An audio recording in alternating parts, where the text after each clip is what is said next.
اچھا سر، آپ نہیں ہے۔ یہ بتائیے گا کہ کیا عدالتی احکامات پر جو ہے وہ عمل درآمد نہیں کیا جاتا لاہور ہائی کورٹ کے، تو کیا آپ کو لگتا ہے کہ عدالت نے بڑا واضح کہہ دیا کہ اگر پی ٹی آئی کی جماعت جو ہے جلسہ نہیں کرے گی تو کوئی سیاسی جماعت سیاسی جلسے نہیں کرے گی، تو آپ کو کیا لگتا ہے کیا ہوگا اس کے بعد؟ دیکھیں، عدالتوں کے احکامات کو تو پہلے 14 مئی والا حکم فلاؤٹ کیا گیا، اس کے بعد 90 دن کے الیکشنز کے لیے 90 دن کی گورنمنٹ کے لیے واضح طور پہ کہا گیا، اس کو فلاؤٹ کیا گیا۔ اب یہ ہوا چل گئی ہے ہمارے مقتدر حلقوں کے اندر کہ وہ عدالتوں کے احکامات کو ہوا میں اڑا دیتے ہیں، لیکن میں سمجھتا ہوں کہ جن جج صاحب نے اس پہ یہ فیصلہ دیا یا حکم دیا ہے وہ ایسے نہیں ہیں، وہ اپنے احکامات کو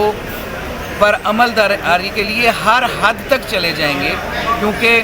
ان کو نہ کسی سے خوف ہے اور نہ وہ کسی سے مرعوب ہوتے ہیں۔ وہ بڑے اپنا کلیئر ہیڈڈ ہیں، اور لاہور ہائی کورٹ میں بہت سارے ایسے ہمارے ججز بیٹھے ہیں جو جب فیصلہ کر دیتے ہیں تو کہتے ہیں اس کی امپلیمنٹیشن کرانی ہے، چاہے آئی جی کو آنا پڑے، چاہے چیف منسٹر کو آنا پڑے، اور چاہے انہیں پرائم منسٹر کو بھی بلانا پڑا، تو وہ اس سے پیچھے نہیں ہٹیں گے، اور وہ تمام لوگوں کو اپنے احکامات کی عملداری کے لیے فکس کر دیں گے اگر انہوں نے ان احکامات کو فلاؤٹ کرنے کی کوشش کی۔ آج پی ٹی آئی کو جو ہے درخواست پر سماعت ہوئی ہے اور عدالت نے برہمی کا اظہار کیا۔ عدالت نے کہا اگر پی ٹی آئی جلسہ نہیں کرے گی تو پھر کوئی سیاسی جماعت لاہور میں جلسے نہیں کرے گی۔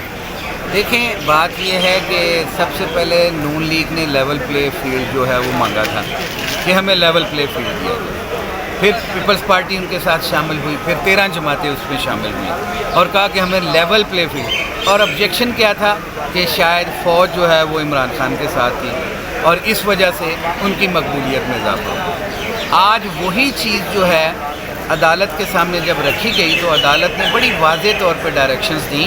اور بڑے خوبصورت انداز میں انہوں نے کہا کہ اگر ایک شخص کو ڈسکریمنیشن جو ہے وہ وائلیشن ہے under article 25 of the constitution, اگر ایک جماعت کو کوئی جلسہ کرنے کی اجازت ہے تو دوسری کو کیوں نہیں دی جا سکتی؟ اگر ایک جماعت جو ہے وہ ریلیاں نکال سکتی ہے تو دوسری جماعت کیوں نہیں نکال سکتی؟ اگر ایک جماعت اپنا منشور جو ہے عوام تک پہنچا سکتی ہے، الیکشن، یہ گورنمنٹ تو الیکشن کے لیے آئی ہے، اگر ایک جماعت اپنا منشور دے سکتی ہے تو دوسرا اپنا منشور پہنچانے کے لیے جلسے کیوں نہیں کر سکتی؟ میں تو یہ سمجھتا ہوں کہ اگر یہ انٹرم گورنمنٹ الیکشن کروانا چاہتی ہیں،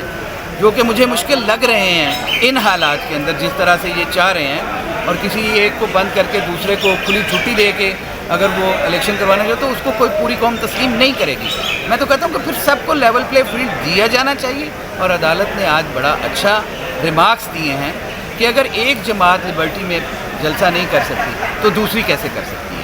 اگر ایک جماعت جو ہے وہ مینار پاکستان میں جلسہ کر سکتی ہے اور دوسری نہیں کر سکتی تو یہ کیسے ممکن ہے؟ تو یہ تو اسٹیٹ اوے ڈسکریمنیشن ہے، اور میرا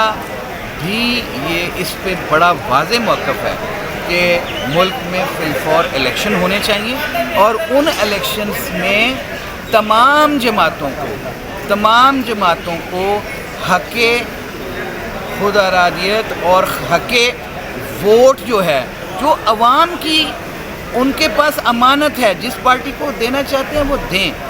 اور اصل جمہوریت کی روح بھی یہی ہے کہ لوگوں کی ول کے اوپر گورنمنٹ بنائی جائے، نہ کہ کسی کی آرم ٹوسٹ کر کے اس کو بند کر کے پری پول ریگنگ اس کو ہم لوگ بولتے ہیں، اس کے مطابق اگر کوئی الیکشن ہوں گے تو قوم اس کو تسلیم۔ سر یہ بتائیں، پہلے بھی آپ لوگوں نے ایک تحریک جو چلائی تھی، اب بھی جیسے کہ ابھی جنوری میں الیکشن نہیں ہوتے، جو کہ الیکشن کمیشن نے ابھی فکس تاریخ تو نہیں دی۔ دیکھیں، ہم تو اس کو 90 دن کی تحریک کے لیے، 90 دن کے تحرک کے لیے، 90 دن میں الیکشنز کے لیے ہم نے تو تحریک لاہور ہائی کورٹ بار نے چلا دی ہوئی ہے۔ ہر جمعرات کو ہمارا یہی ہوتا ہے۔ ہمارا مطالبہ کیا ہے اس کے اندر کہ ملک میں 90 دن کے اندر as per constitutional mandate elections کروائے جائیں، ملک میں بے ہنگم مہنگائی جو ہے وہ ختم ہونی چاہیے، لوگوں کے بنیادی حقوق کو جو سلب کیا گیا ہے ان کو فی الفور ریسٹور کرنا چاہیے، جو کانسٹیٹیوشنل مینڈیٹس ہیں اس کے اوپر عمل درآمد ہونا چاہیے۔ یہ تو تحریک چل چکی ہے اور یہ منطقی انجام تک پہنچے گی۔ اپ ٹل اینڈ انلیس یہ الیکشنز نہیں ہوتے، اس ملک سے مہنگائی کا خاتمہ نہیں ہوتا، اس ملک کے اندر فنڈامنٹل رائٹس میں ریسٹور نہیں ہوتے، کالا کوٹ